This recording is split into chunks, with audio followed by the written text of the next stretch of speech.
Hello guys, welcome to this channel. I hope you guys are doing well. Before we start, make sure to subscribe to this channel and hit that notification bell to get updated from us. Today in this video, I'm going to teach you to log into your Apple ID. If you have mistakenly logged out from your Apple ID and you are getting trouble to log into it again, you can watch this video till the end so you can easily log into your Apple ID again. Now let's get straight into the process. Open your settings. Here I go. At the top, you can see that option sign into your iPhone. Tap on that. Now you have to enter your email ID here. If you have forgotten it, you can tap on don't have an Apple ID or forgot it. But as I remember my Apple ID, I will be entering my email ID here.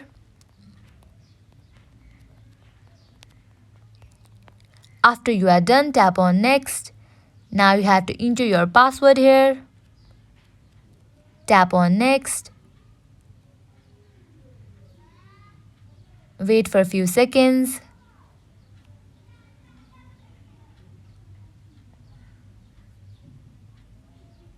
Now you have to enter your iPhone passcode.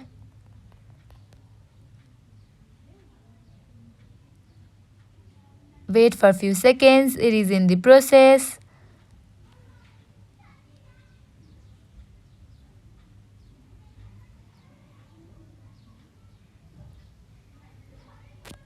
You can see that I have easily logged into my Apple ID. In this way, you can also easily log into your Apple ID. I hope this video will help you. At last, make sure to like, share and subscribe to this channel. Thank you.